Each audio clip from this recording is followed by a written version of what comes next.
Well, there's no doubt, of course, that 20 years on, the game of football has transformed over the last couple of decades. But is it totally for the better? Damien Johnston now reports on how football has changed.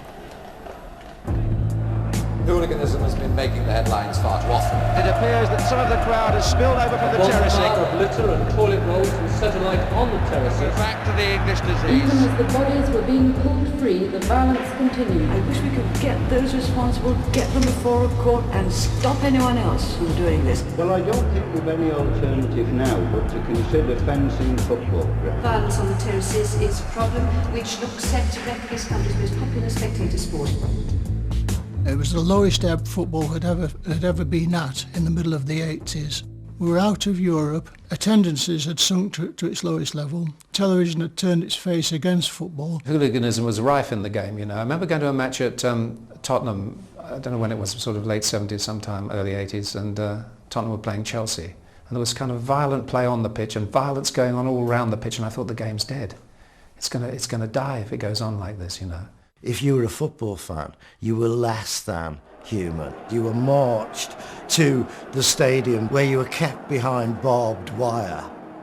Mrs. Thatcher had launched her own anti-fan legislation, the ID card scheme. Nothing the clubs could do could shake the government, could shake people outside football in their belief that an identity card would solve the problem of football hooliganism. Without Hillsborough, we would all be walking around with, you know, football supporter tattooed on our forehead. Well, not quite, but you know what I mean. Mrs. Thatcher wanted to legislate the game into history, really, and Lord Justice Taylor and 96 dead Liverpool fans prevented that. Football clubs will be told to scrap their terraces or be shut down. The Taylor report says it's the only way to stop Hillsborough happening again. The Home Secretary announced that the identity card scheme was being shelved. I suspect this is the future that Lord Justice Taylor envisaged for football. This is a million miles away from how it used to be. Lawrenson's Reebok Stadium is one of 27 new all-seater arenas that have been built by league clubs since Hillsborough. For supporters, the matchday experience has been completely transformed. The Hillsborough disaster has caused a complete and utter transformation in the surroundings of football and the way it's played and administered and above all watched. We've got brilliant grounds at the top level.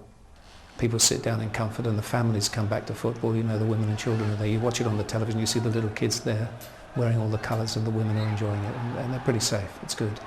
Years and years ago it used to be shocking, everyone was cramming in, you know, but now obviously it's all organised more and people are more sorted out and it's easier going. We used to get gang fights, everything else. We never see any trouble at all at Liverpool matches, you know what I mean? You can go to a match in a clean and safe environment, inside and outside the grounds.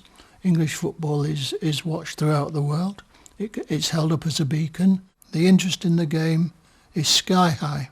It is enormous. Premier League games, I mean, I'm glued to them all the time. I don't watch Brighton, I go and watch Premier League football. Love it. The quality of it in this country is amazing. You know, the speed, the finesse plus the speed. Lord Justice Taylor came as a result of Hillsborough. So I think there's a very real sense in which football died on the 15th of April, 1989, and a new creature was born. There's no denying the appeal of English football today. Big corporations pay millions to put their names on club shirts which are sold around the globe. Income from television means the Premier League's grown beyond belief, helping to attract the world's best players. But this expansion has come at a price.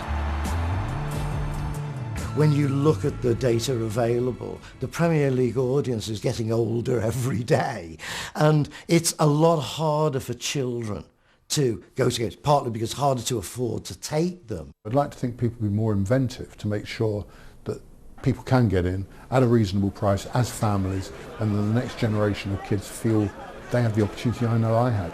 I look back on it and I think, well, what a phenomenal opportunity. Today, would I have had that opportunity? Actually, no. It's far too expensive to watch the game these days. You'll all got a season ticket. I'm one of the fortunate ones. I've got plenty of mates that I'd love to be here tonight. I just can't afford to come. But the expense is coming into it now for the ordinary working man, the ordinary man. Do you think people are being priced out? Oh, defo, yeah. You've got a couple of kids, you have a pie and a drink, you can't afford it, can you?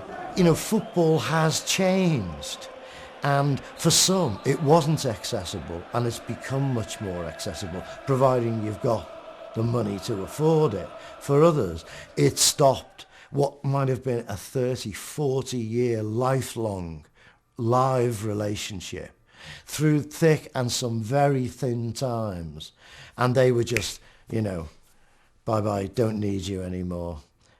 So, as with everything, there's those who gained and those who lost. So has football gained or lost? The man ultimately in charge of football in England, of course, is the chairman of the FA, Lord Treesman, and he's been speaking to Garth Crooks. Did you think Lord Chief Justice Taylor got his report and recommendations right? Broadly, yes. I think that the outcome has been that there's been a huge investment in much safer stadia. The fact that large numbers of people can sit down, I think, is the right outcome. Is it ideal? No. I mean, in a way, you would like people to be able to enjoy the sport in the way they'd like to enjoy it, and some people would like to stand. But I wouldn't take the risks. Hillsborough would have happened somewhere. The tragedy in Glasgow had not really been learned from. We failed to learn the lessons time after time, I'm afraid. But after Hillsborough, the lesson had to be learned. And it was, I suppose, a particular tragedy that Liverpool were then in the midst of the Hazel tragedy as well. The lesson that we all had to draw, government had to draw it, football had to draw it, is that whatever else you do, everybody who goes to a football ground must be safe. They must come to no harm. That is the most fundamental thing that you've got to guarantee. Is it time to review the state of British football again in relation to the Taylor report? Well, I think they did make the most profound change that was needed. It is hard to see how a tragedy of that kind could happen again, not just because of the quality of the stadium, but because of what the police learned about the whole of the mechanisms of policing, because they, in my view, got it terribly wrong on the day, and I think that they've learned from that as well. But I still do think that there are some other things which potentially we can learn about. For example, when you watch large numbers of people not in the ground where you've got much better conditions, but on the staircases getting up and down to the terracing, getting in and out of often quite narrow urban spaces in order to get to the doorway of the ground in the first place, you still see large numbers of people surging around, and it is not clear to me that everybody is safe in that environment. It is a lot better than my recollection of what it used to be, but anybody who's complacent about whether people in big crowds are safe has lost the plot. The Bundesliga has a rule that 10% of tickets must be standing room. Could you ever envisage that ever happening in this country again? I think it's unlikely. I'd never say impossible. People do press for safe standing areas. A lot of people stand in seating areas now. You see it happen. But my fundamental test will be, could we be certain that we will always make sure everybody who came in safely has left safely? If I don't think I can say yes, without any quibble, if I don't think I can say yes, I will not support a change.